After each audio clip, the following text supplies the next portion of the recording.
세 번째 세션 가도록 하겠습니다. 자, 여러분 세 번째 세션은요. 클라우드 백업을 우리가 어떻게 하면 가성비 좋게 사용할 수 있는 방안이 무엇인지, 또 백업 어플라이언스는 또 어떤 것인지, 어떤 가치를 주는지, 이런 거에 대해서 오늘 두 분 전문가 모셨습니다. 자, 왼쪽부터요. 퀘스트소프트의 윤상철 이사님. 네, 안녕하세요. 퀘스트소프트의 윤상철 이사입니다. 또 페리도스테크의 홍길석 이사님. 예, 안녕하십니까. 페리도테 홍길석입니다. 저도 마스크를 써야 되겠습니다. 네. 자, 윤 이사님. 네.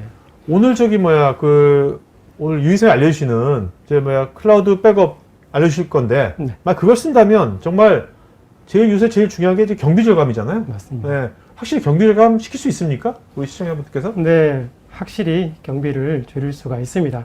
경비 줄일 수 있는 방안을 한 3가지 정도 제가 준비를 했고요. 짧게 간략하게 한 3가지 정도 먼저 설명을 드리면, 첫 번째로 중복 제거 기술입니다. 우리가 중복 제거 기술을 백업 가속화 기능, 그 다음에 스토리지 절감 효과, 복제 이런 것들을 우리 온프레미스 환경에서 많은 혜택들을 누리고 있습니다. 근데 이것들을 그대로 클라우드 스토리지를 사용하는 데 있어서도 동일한 혜택을 가져갈 수가 있습니다. 이 동일한 혜택을 사용한다 그러면 고객분들께서는 클라우드 스토리지를 사용하는 데 있어서 비용을 획기적으로 줄일 수 있는 부분들을 중복 제거 기술을 통해서 우리는 비용을 통제를 할 수가 있는 것들이죠. 네. 그리고 또 첫 번째 말씀드렸고, 두 번째는 또 우리가 멀티 클라우드도 사용을 해야 되고, 그 다음에 클라우드 내에서도 오브젝트 스토리지의 다양한 비용적인 계층들을 사용을 하고 있는데, 그것들을 얼마만큼 잘 활용을 해가지고 백업이나 아니면 장기 보관 데이터들, 아니면 기본 스토리지로 사용하는 데 있어서 백업 정책들을 잘 활용을 해서 다양한 그 클라우드 스토리지를 활용한다 그러면, 그 또한 고객들은 클라우드 스토리지 사용하는 데 있어서 비용을 줄일 수 있는 또 하나의 방법이라고 볼 수가 있을 것 같고요. 마지막으로 설명을 드리면 또 유연한 라이센스 정책을 말씀을 드릴 수가 있습니다.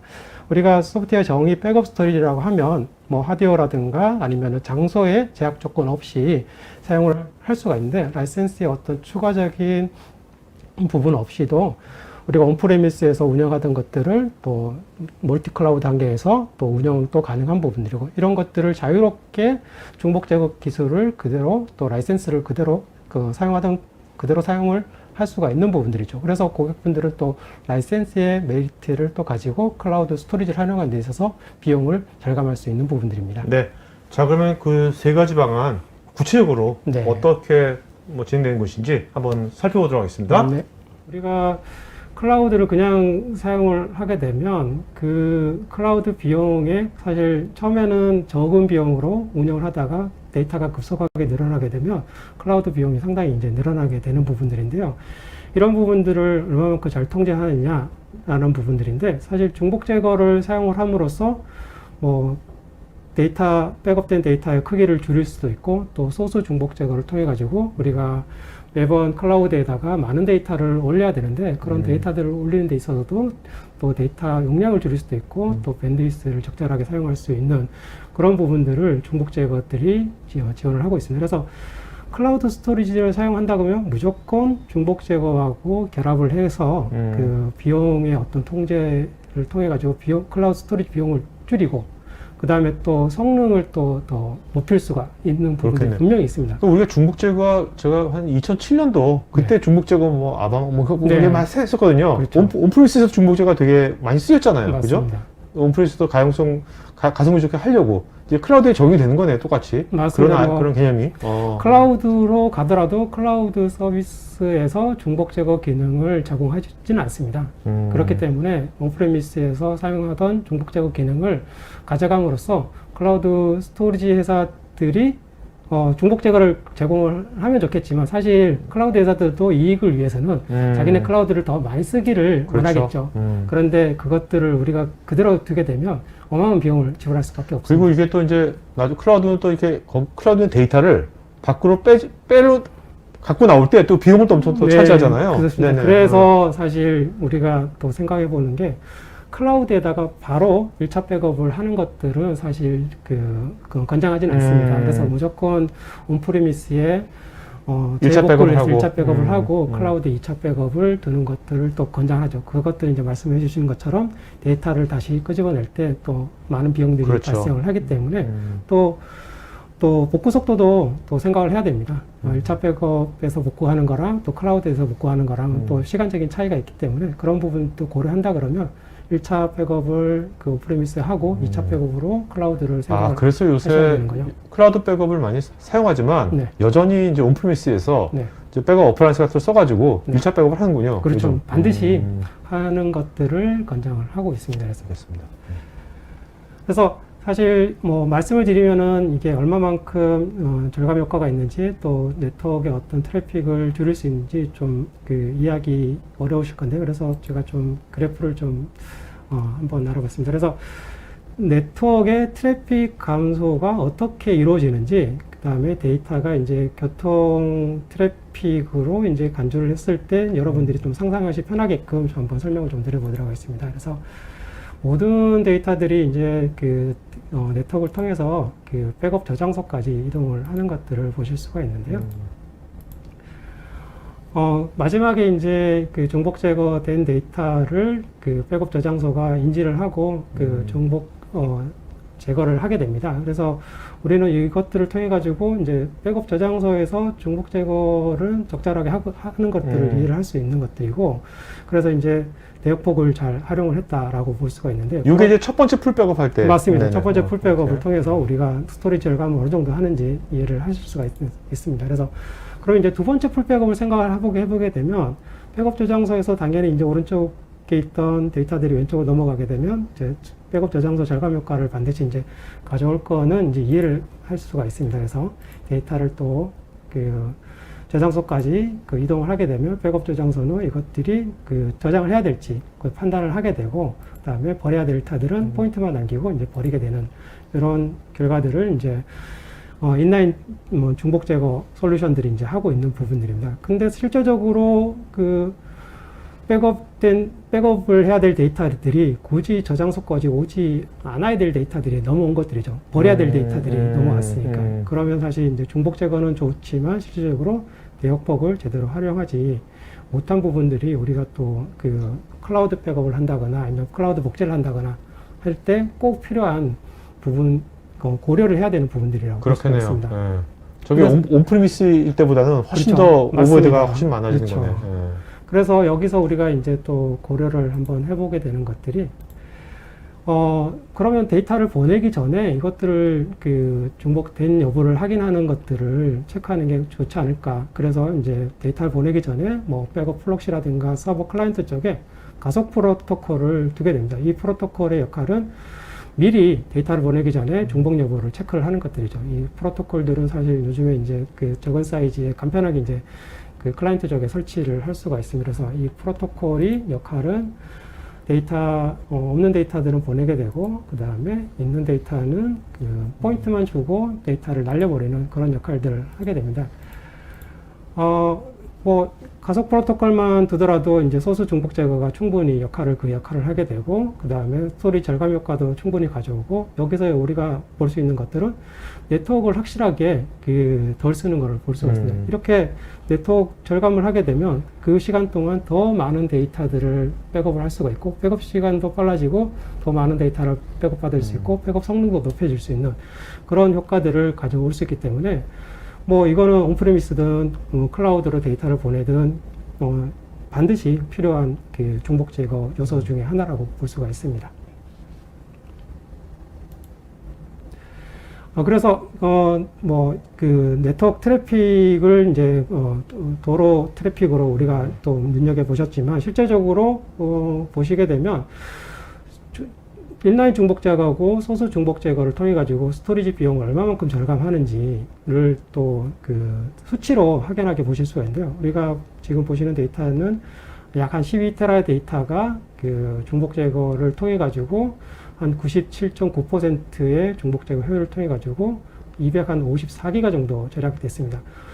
온프레미스에서는 사실 12테라가 많은 데이터는 아니겠지만 클라우드에 가게 되면 22테라 그렇죠. 엄청난 비용을 낼 수 있는 그런 사이즈입니다. 이것들을 중복 제거 효과를 통해 가지고 클라우드 스토리지 저장하는 데이터들을 획기적으로 줄여서 클라우드 비용을 줄일 수 있는 부분들이고요. 그다음에 오른쪽에 이제 보시게 되면 네트워크를 또 절감할 수 있는 기능들, 아까 보셨던 것처럼 프로토콜 가속기를 통해서 백업 성능은 유지하되 2차 백업 이후에 풀 백업이 들어올 때는 네트워크 활용도를 상당히 줄일 수 있는 부분들입니다. 이렇게 되면은 그 남은 트래픽들을 더 많은 데이터를 갖다가 보낼 수가 있고, 그럼으로써 백업 성능을 더 높일 수 있는 그런 기능들을 제공을 하게 되는 거죠. 그래서 클라우드를 백업 스토리지로 사용을 하신다. 그러면 반드시 중복 제거, 필수네, 소스 필수. 중복 제거 반드시 필수인 거죠. 뭐 비용을 줄이는 그렇죠. 거 이상으로 네네. 당연히 필요한 부분들입니다. 그리고 그 클라우드 스토리지도 다양한 스토리지를 제공하고 있는데요. 요즘에 이제 그 대세가 이제 오브젝트 스토리지. 그렇죠. 오브젝트 스토리지가 뭐 백업에 좋다, 아카이브에 좋다, 뭐 대용량 그 뭐 빅데이터에 좋다 해서 많이들 그 사용하게끔 이제 안내를 하고 있는데, 실제적으로 백업 스토리지로 사용하는 데 있어서 백업 솔루션들이 이것들을 어떻게 적절하게 잘 활용할 수 있는지 이 부분이 상당히 중요한 부분들인데요.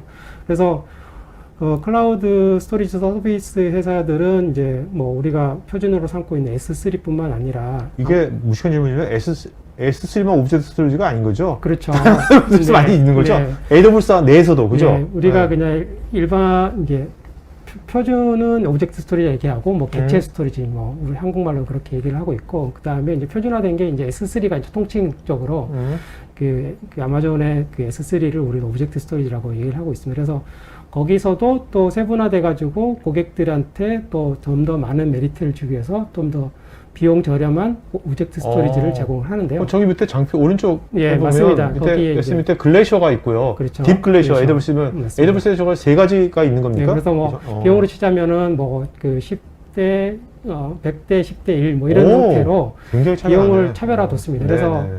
뭐 장기 보관하는데 굳이 그 데이터를 뭐 그 최근 몇 년 사이에 끄집어낼 필요 없다. 이런 데이터들 같은 경우는 우리가 굳이 비싼 스토리지에다가 저장할 필요는 없지 않습니까?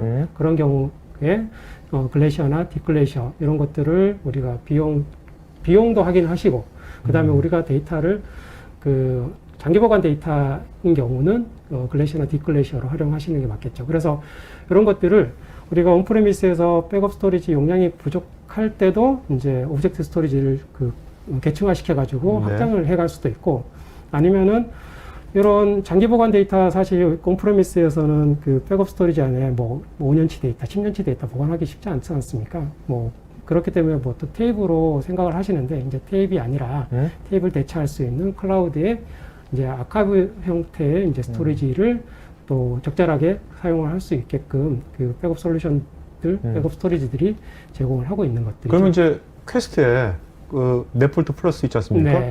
백업 솔루션이 그러면 그 온프레미스에 있는 데이터들을 네. 클라우드로 보낼 때 저런 이제 각 그 클라우드 벤더마다 네. 자기 자체의 이제 다양한 오브젝트 스토리지가 있을 거 아닙니까? 그렇죠. 그걸 알아서 자동화 시켜가지고 네. 다 해주는 겁니까? 맞습니다. 오. 그래서 고객들도 사실 그 오브젝트 스토리지는 알겠지만 또 자기들이 원하는 특정 벤더들이 있을 거지 않습니까? 그렇죠. 네. 뭐 좀 나는 A사 좋아하고 나는 뭐 B사 좋아하는데, 그것들을 또 사실 다 만족을 해야 고객들한테 우리는 이 제품을 사시면 A사 클라우드도 사용하실 수 있고 원하시는 클라우드 그렇죠. 멀티 클라우드를 다 사용하실 수 있기 때문에 그런 부분들도 이제 모든 벤더들을 다 지원하는지 그런 것도 좀 확인을 하셔야 될 것 같습니다. 그래서 지금 말씀드린 것들은 이제 온프레미스에서 이제 그 데이터의 어떤 확장적인 부분들, 데이터를 어떤 특정 요소들만 계층화시켜서 보관하는 개념일 것 같고요. 그 다음에 그 오브젝트 스토리지를 직접 기본 저장소로 사용을 하고자 하는 그 요구도 있습니다. 이것들은 말 그대로 앞서 말씀드렸던 거는 클라우드를 제일 먼저 접근해 볼 수 있는 방법론 중에 하나고, 두 번째 지금 말씀드리는 거는 정말로 클라우드를 백업 2차 사본에 대한 어떤 저장소 개념으로 우리가 3일 백업에서 두 번째의 사본을 오프사이트로 보관을 한다고 했는데, 그 오프사이트를 정말로 이제 클라우드에다 놓고 네네. 사용하고자 하는 테이프 대신에. 맞습니다. 그래서 그렇다 그러면은 이제 기존의 원격지 어떤 중복 제거되는 그 백업 스토리지를 클라우드에 기본 저장소로 사용할 수 있는지 여부를 또 체크를 하셔야 될 것 같고요. 그렇다 그러면은 이제 복제가 일어나는 겁니다. 그 온프레미스에 있는 백업 스토리지에서 클라우드로 전체 데이터에 대한 방금 전 계층하는 일부 데이터가 저장이 되지만 이제는 전체 데이터가 복제가 되는 사항들을 연출을 하게 되는 것들이죠. 그러면은 사실 이제 클라우드 스토리지를 더 많이 사용을 해야 되는데 그러면 사실 비용을 더 고민해야 되고 그 비용을 또 줄이기 위해서 이제는 중복 제거 솔루션이 그 역할을 또 함으로써 오브젝트 스토리지에 100을 쓴다 그러면은 한 10분의 1로 쓰게끔 그 비용을 획기적으로 줄일 수 있게끔 그 클라우드 스토리지에 쓰는 비용을 줄일 수 있는 부분들이죠. 그런 것들을 통해 가지고 클라우드 스토리지를 중복 제거를 통해서 이제 비용 절감할 수 있는 부분들이고 이렇게 사용하는 또 장점 중에 하나가 고객은 이제 온프레미스가 장애가 났을 때 사실 우리가 갖고 있는 데이터를 가지고 재복구를 언젠가는 해야 되는데 클라우드에 있는 데이터만 가지고도 복구를 할 수 있냐 여부도 사실 중요한 부분들입니다. 그렇죠. 우리가 테이프로 소스했을 때는 불가능한 거잖아요. 네, 사실은. 맞습니다. 그래서 클라우드에 있는 데이터만 가지고 온프레미스가 지금 어떤 재해로 인해서 지금 데이터 복구를 할 수 없는 상황인데 클라우드에 있는 데이터만 가지고 복구를 해야 되는 경우 이와 같이 백업 스토리지 오브젝트 다이렉트라는 개념을 통해 가지고 클라우드에다가 기본 스토리지 제공해서 이제 복제를 하는 개념으로 구현을 반드시 해야 된다는 것. 그래서 저희 이제 데폴트 플러스 같은 경우도 앞서 말씀드렸던 고객이 원하는 클라우드 벤더를 어떤 것든 선택할 수가 있고 거기에 이제 계층화도 할 수 있고 그 다음에 직접적으로 복제를 연출해서 테이프를 대신한 아니면 원격지 백업 오프라인스를 대신한 2차 백업 그 다음 오프사이트 백업을 클라우드로 직접 활용하실 수 있다. 이런 메리트들을 제공을 하고 있습니다. 그 다음으로 또 가성비를 따져보신다면은 또 솔루션에 대한 라이센스 활용 방법도 중요한 부분들인데요. 사실 그 클라우드로 바로 가시는 고객사들은 사실 많지는 않습니다. 보통 온프레미스도 이용을 하시다가 그 다음에 클라우드로 이제 워크로드를 이관을 하시는데 그러기 위해서는 사실 요즘에 이제 그 데폴트 플러스와 같은 이제 소프트웨어 정의 백업 스토리지 형태의 라이센스를 갖추고 있는 그런 솔루션들이 사실 메리트가 있죠. 왜냐면은 이 중복 제거를 연출을 하려 그러면 뭐 하드웨어가 반드시 있어야 된다거나 아니면 뭐 게이트웨이가 반드시 있어야 된다거나 뭐 별도의 어떤 하드웨어 또는 라이센스가 있어야 되는데 저희 데폴트 플러스 같은 경우는 지금의 이제 온프레미스의 어떤 그 원격지 복제를 구현을 한 상태에서 이제는 클라우드로 이제 전환을 해야겠다라고 고민을 하신다면 원격지에 있는 라이센스를 그대로 클라우드에 그 접목을 할 수가 있습니다. 별도 따로 비용 없이도 이렇게 이전을 할 수가 있는 분들이기 때문에 라이센스 초기 도입 시에 라이센스의 활용 방법론도 한번 따져보시는 게 좋지 않나 생각됩니다. 그렇다 뭔가 퀘스트 데폴트를 뭔가 기존에 온프레미스 사용하고 있는 고객은 굉장히 이것을 바로 활용할 수 있겠네요. 예, 뭐 사실 저희 입장에서는 저희보다는 고객의 메리트가 더 많은 것들이죠. 그다음에 클라우드도 조금 더 메리트가 있을 거고. 그러나 언제든지 저희 제품을 가지고 또 멀티 클라우드도 운영하실 수 있는 부분들이기 때문에 저희 제품을 사시게 되면 일단은 온프레미스, 클라우드, 그 다음에는 멀티 클라우드 언제든지 라이센스를 활용하실 수 있는 부분들입니다. 그래서 클라우드 활용을 하기 위해서는 뭐 기존의 그 중복 제거 스토리지라든가 중복 제거 솔루션들이 가지고 있는 뭐 중복 제거 기술, 프로토콜 가속기, 원격지 복제 이런 라이센스들은 아마 다 포함이 돼 있을 거고요. 거기에 또 뭐 이제 말씀드렸던 것처럼 클라우드로 갈 때 또 가거나 아니면 클라우드로 확장을 할 때 또 추가적인 라이센스들이 필요한데 거기에 또 그런 것들을 다 기본적으로 활용할 수 있는 라이센스가 포함되어 있는 여부도 또 중요할 것 같습니다. 그래서 오해하시는 부분이 하나 있는데 그러면은 클라우드 비용까지 퀘스트 망하지면 퀘스트 망하지. 그건 아닙니다. 예, 그건 아니고 우리가 사용할 수 있는 어떤 기능적인 라이센스들을 다 제공을 하시고 하고 그다음에 클라우드 오브젝트 스토리지에 대한 비용은 이제 고객이 부담을 해야 되는 부분들이죠. 그래서 클라우드는 그렇습니다.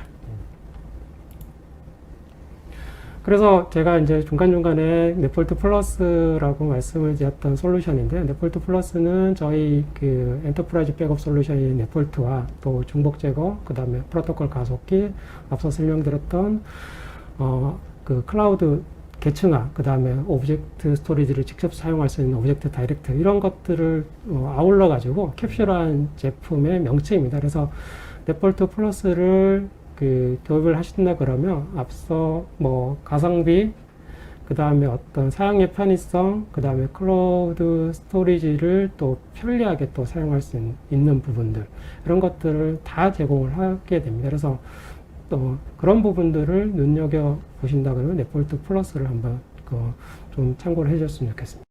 자, 여러분, 오늘 웨비나는 저희 소통하는 웨비나니까요. 맨 끝에 Q&A 시간에만 다 하는 게 아니라 중간중간 저희가 이제 영상 끝나고 말 때마다 계속해서 Q&A를 받을 거니까 여러분들 궁금한 거 있으면 보시면서 그때그때 질문해 주시면 바로바로 중간중간마다 계속해서 답변 드리겠습니다. 이현님께서요, 중복 체크하는 단위가 어떻게 되나요? 블럭, 파일. 네, 유 이사님. 네, 최근에는 중복 제거 단위들은 블록, 파일 여러 가지들이 있는데요. 그 중에서 가장 효율적으로 중복 제거를 할 수 있는 가변 블록 단위로 그 체크 단위가 되고 있습니다. 네네네. 네. 자, 여러분 지금 2번을 댓글창에 쓸 필요 없습니다, 여러분들. 지금 2번 이미 퀴즈엔 거기서만 해야죠. 댓글로 쓰지 마세요, 여러분들. 아무 의미가 없으니까요. 네. 윤성호님, 성능과 비용을 줄이는 것도 중요한데 백업은 보안도 생명인데 보안은 CDP의 보안 기능만 사용하는 것인지요? 네, 당연히 백업도 보안을 생명으로 두고 있기 때문에 백업의 그 보안적인 부분들은 아까 보셨던 그 특화된 프로토콜도 있고요. 그 다음에 백업된 데이터의 어떤 불변성을 제공하기 위한 그 웜 기능들도 제공을 하고 있고요. 네. 또 그리고 암호화 기능들도 다 가지고 있기 때문에 보안 기능의 백업에 많이 포함이 되어 있습니다. 전영진님, 유이사님께서 발표 중에 오래된 데이터를 테이프에 저장하는 것보다 낮은 등급의 클라우드 저장소에 저장하는 것을 권해주셨는데 이렇게 하는 것이 특히 퀘스트 솔루션과 관련해서 더 유리한지 궁금하고요. 제가 근무 중인 곳에서는 아직 LTO 테이프 백업 시스템을 운영 중인데 클라우드 저장소를 바꾸기가 쉽지가 않네요. 네, 사실 그 데이터 사이즈에 따라서 LTO를 사용하시는 고객들은 분명히 있습니다. 왜냐하면은 그 기가 용량당 그 LTO가 많은 데이터를 저장을 하기 때문에 그런 부분들은 특별히 또 LTO를 쓸 수밖에 없는 부분들이고요. 그리고 캐스트가 클라우드로 가기 위한 유연한 다양한 라이센스 정책들, 그 다음에 또 중복 제거 기능들, 이런 것들을 통해 가지고 클라우드로 데이터를 LTO를 대신한 2차 백업 용도로 클라우드로 사용하는 데 있어서 다양한 메리트들을 제공하고 있기 때문에 사실 데이터 LTO를 사용하는 고객사지만 LTO는 또 별도로 또 사용을 하시고 또 그리고 그 보안을 위해서 또 클라우드로 또 백업 데이터를 또 이중화시키는 것도 해볼 수 있는 부분들입니다. 네. 이규님, AD의 커스텀 클래스를 DB처럼 사용하고 있습니다. 이때 커스텀 클래스도 복제 및 복구가 가능한지요? 백업 솔루션에서 이제 AD를 지원하는 제품들도 있고요. 저희 이제 그 AD 관련해서 이제 리커버리 매니저라는 제품들도 있기 때문에 이런 제품들을 사용을 하시게 되면 백업 및 복제 가능합니다. 네. 자, 그러면요, 우리 이제 오늘 이 클라우드 백업이요. 여러분들 요새 랜섬웨어 때문에 고민 많이 하셨습니까? 이것이 랜섬웨어에 대응해도 클라우드 백업이 유용하게 사용할 수 있다고 합니다. 그렇다면 어떻게 퀘스트의 클라우드 백업이 랜섬웨어에 어떻게 대응하는지 그 방안을 한번 살펴보도록 하겠습니다.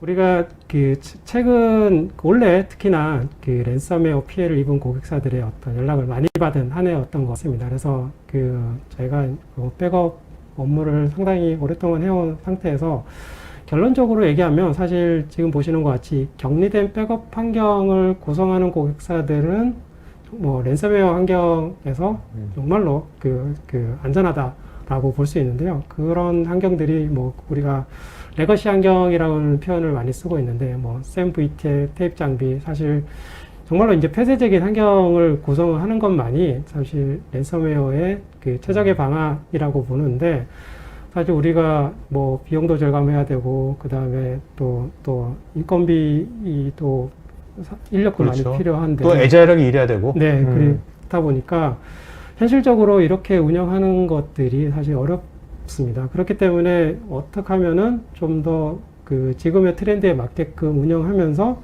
또 거기에 또 랜섬웨어를 방어를 해야 되는 부분들인데요. 그래서 이제 우리가 계속 클라우드 스토리지를 사용을 함에 있어서 그러면 클라우드도 사실 온라인에 직접적으로 연결되어 있는 거기 때문에 사실 우리가 LTO 테이프 시스템과 같이 완벽한 그 어떤 폐쇄적인 것들을 갖출 수는 없습니다. 우리가 에어갭이라고 얘기를 하는데 그런 것들을 갖출 수 없기 때문에 이제는 스토리지 형태나 아니면은 뭐 컨테이너 객체 기반의 어떤 물리적 격리 대신 이제 가상으로 격리하는 그런 개념들로 웜이라는 형태로 실질적으로 이제 뭐 쓰기라든가 삭제 이런 것들을 못하게 하고 일정 기간 동안 읽기만 가능하게끔 해서 그 백업 데이터들을 보호하는 그런 형태로 발전을 하고 있습니다. 그래서 클라우드나 아니면 온프레미스의 백업 스토리지들도 이제는 웜 기능을 활용한 그 랜섬웨어 대응을 하고 있다라고 보시면 될 것 같습니다. 웜 기능 한다고 해서 엄청 또 비싸지는 거 아니에요? 그렇지는 않고요. 제가 알아봤는데 그냥 저희 이제 그 백업 스토리지 같은 경우도 기본적으로 라이센스 다 포함이 되어 있고 용량만 더 이제 추가가 되는 부분들이기 때문에 왜냐면은 웜 기능을 하려 그러면 이제 별도의 어떤 공간이 써야 되지 않습니까? 그래서 이제 그 공간 쓴 만큼의 비용만 이제 들어가게 되는 거기 때문에 어떤 웜의 어떤 특정 기능에 대한 라이센스 비용은 없다라고 보습니다. 네네. 그래서 랜섬웨어 대응을 적절하게 하는 부분들에 대해서 그 넷폴트 플러스는 DCIG SME 랜섬웨어 방지 상위 5개 솔루션 중 하나로 이제 선정이 됐습니다. 이거는 이제 검증이 됐다라는. 근데 DCIG가 뭐 하는 곳이에요? DCIG가 그 어떤 그 테스트 기관이고 그다음에 리서치하는 기관들인데요. 이번에는 이제 그 중견 중소기업들을 위해서 랜섬웨어 방지 솔루션 한 50개를 선정해가지고 그 테스트를 했습니다. 그래서 점수를 매겨가지고 그 중에 한 17개의 제품들이 그나마 괜찮다라고 선정을 했고, 거기에 이제 상위 1등부터 5등으로 이제 그 중에 이제 저희 제품이 이제 포함이 되는데, 넷폴트 플러스가 포함이 됐습니다. 그래서 앞서 설명드렸던 것처럼 그 데이터의 불변성을 제공을 하는 기능들도 이제 포함이 돼야 될 것 같고요. 그 다음에 또 비개방형 프로토콜. 넷폴트 플러스에서는 그 클라우드 스토리지 어떤 그 백업 성능을 향상하기 위해서 가속 프로토콜을 쓰게 되는데, 그래요, 아까 했었는데 그 가속 프로토콜이 그 다른 제품들이나 다른 곳에서는 잘 사용하지 않는 캐스트만 사용하는 프로토콜입니다. 그렇기 때문에 이제 그 랜섬웨어에 조금 더 안전하다. 프로토콜 이름이 뭔가요? RD라는 프로토콜인데요. 그래서 캐스트에서만 사용을 하고 있습니다. 그래서 그런 프로토콜의 독점적인 특성들 때문에 좀 부가적인 방어 계층을 제공을 하고 있는 부분들도 있고요. 그 다음에 거기 아까 더불어서 클라우드 스토리지 비용, 그 다음에 중복 제거 성능을 통해서 그 가성비 있는 그 클라우드 스토리지 사용할 수 있는 그 제품으로 활용하실 수가 있습니다. 랜섬웨어에 최적화된 백업 솔루션이 있냐라고 물었을 때 사실 저는 있다라고 말씀을 드리고 싶지만, 그래도 여러분들께 이제 그 피해를 최소화시키기 위해서는 계층적 방어가 가장 먼저라고 생각을 합니다. 그래서 잘 알고 계시겠지만 계층적 방어를 통해서 일단은 그 방어를 하시고, 마지막으로 최종적으로 데이터 보호.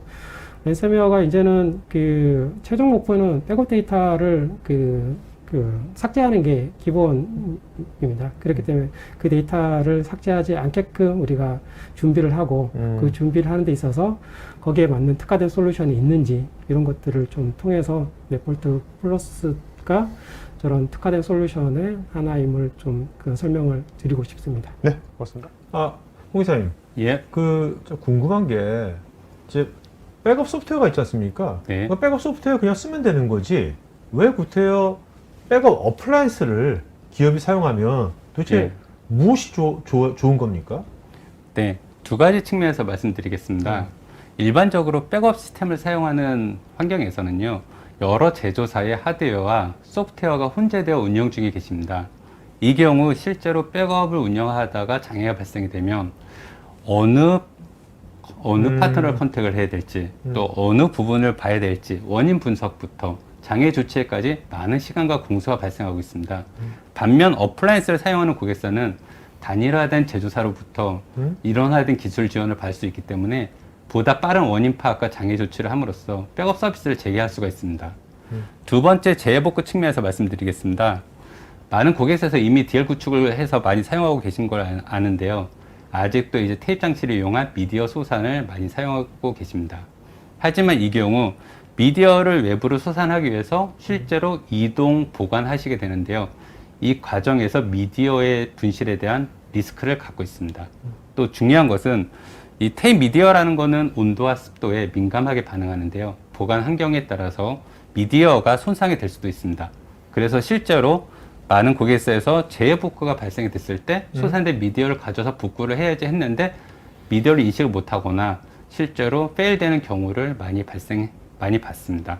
하지만 어플라이언스 사용하는 고객사의 경우는 양 방향의 2대 어플라이언스를 원격지 복제함으로써 자동화된 스케줄에 의해서 운영자의 개입을 최소화할 수 있고요. 보다 빠르고 안정적으로 복제함으로써 완벽한 재구축 환경을 마련할 수 있습니다. 네. 그러니까 어떻게 보면 이제 그 기업에서 이런 운영자가 네. 백업 전담자가 체계가 잘 안 돼 있는 곳일수록 백업 어플라이언스가 있으면 훨씬 좋겠네요. 예, 맞습니다.